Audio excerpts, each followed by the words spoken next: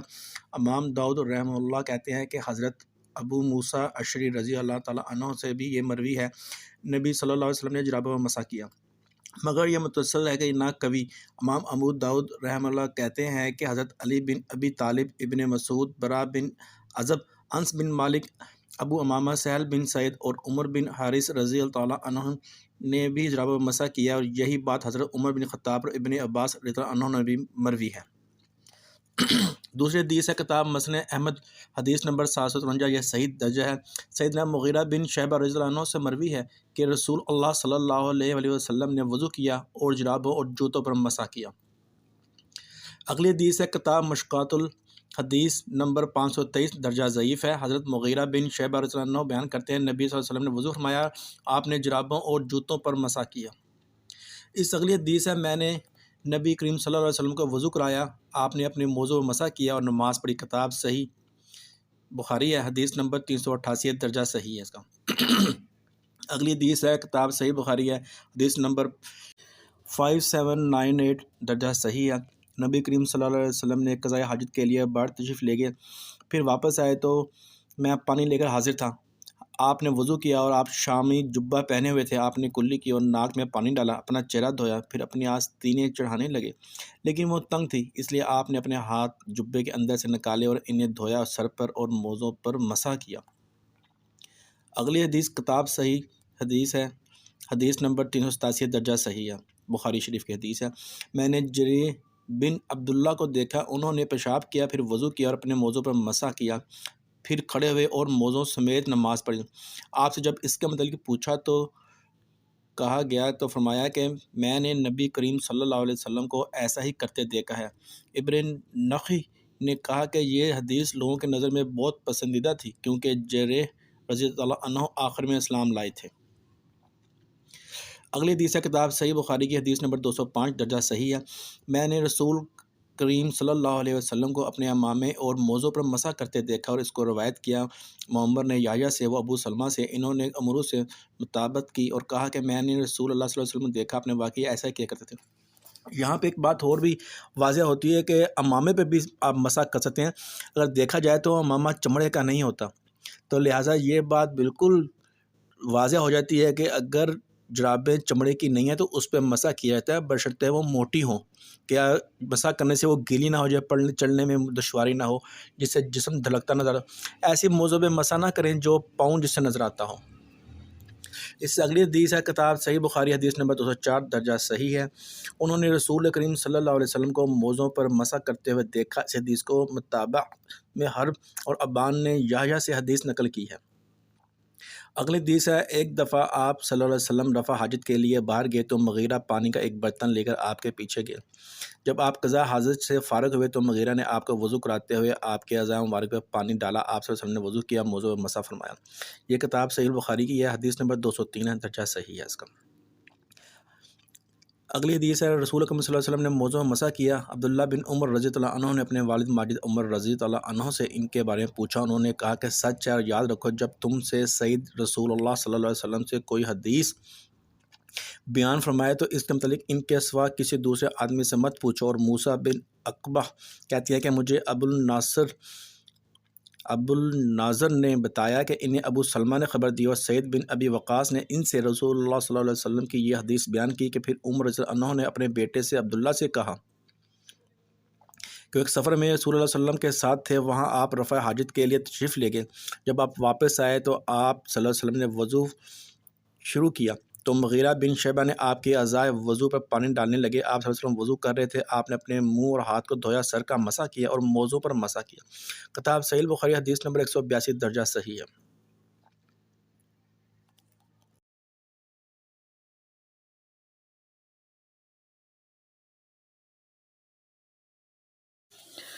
صحیح بخاری صفحہ نمبر 130 پارہ نمبر 1 کتاب الوضو۔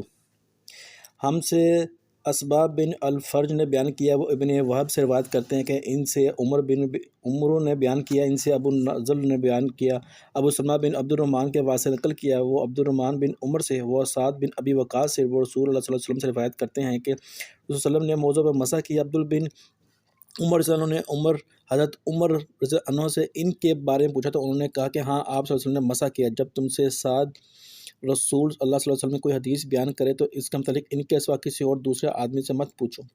اور موسیٰ بن عقبہ کہتے ہیں کہ مجھے ابو النضر نے بتایا کہ انہیں ابو سلمہ نے خبر دی، سعد بن ابی وقاص نے ان سے رسول صلی اللہ علیہ وسلم یہ حدیث بیان کی، پھر حضرت عمر رضی اللہ عنہ نے اپنے بیٹے عبداللہ سے ایسا ہی کہا جیسا کہ اوپر روایت میں ہے۔ اس کے ساتھ ہی 201 حدیث ہے، ایک صفحہ نمبر 130 پر موجود ہے۔ ہم سے عمر بن خالد حرانی نے بیان کیا کہ ان سے لئیس نے یحییٰ بن سعید کے واسطے سے نقل کیا، وہ سعید بن ابراہیم سے، وہ نافع بن جبیر سے، وہ عروہ بن المغیرہ سے، وہ اپنے باپ مغیرہ بن شعبہ سے نقل کرتے ہیں کہ وہ رسول اللہ صلی اللہ علیہ وسلم سے روایت کرتے ہیں کہ ایک بار آپ صلی اللہ علیہ وسلم رفع حاجت کے لیے باہر تشریف لے گئے تو مغیرہ پانی کا ایک برتن لے کر آپ صلی اللہ علیہ وسلم کے پیچھے گئے۔ جب قضائے حاجت سے فارغ ہوئے تو مغیرہ نے آپ صلی اللہ علیہ وسلم کا وضو کرایا، آپ صلی اللہ علیہ وسلم کی اعضاء وضو میں پانی ڈالا، آپ صلی اللہ علیہ وسلم نے وضو کیا اور موضوع پہ مسح فرمایا۔ ہم سے ابو نعیم نے بیان کیا، ان سے شعبہ بن یحییٰ سے واسطے نقل کیا، اور وہ ابو سلمہ سے ان کے جعفر بن ابو بن امیہ الزمیری سے نقل کیا، انہوں نے ان کے باپ نے خبر دی کہ انہوں نے رسول صلی اللہ علیہ وسلم کو موضع مسح کرتے ہوئے دیکھا۔ اس حدیث کی مطابق حرب اور ابا نے یحییٰ سے کی۔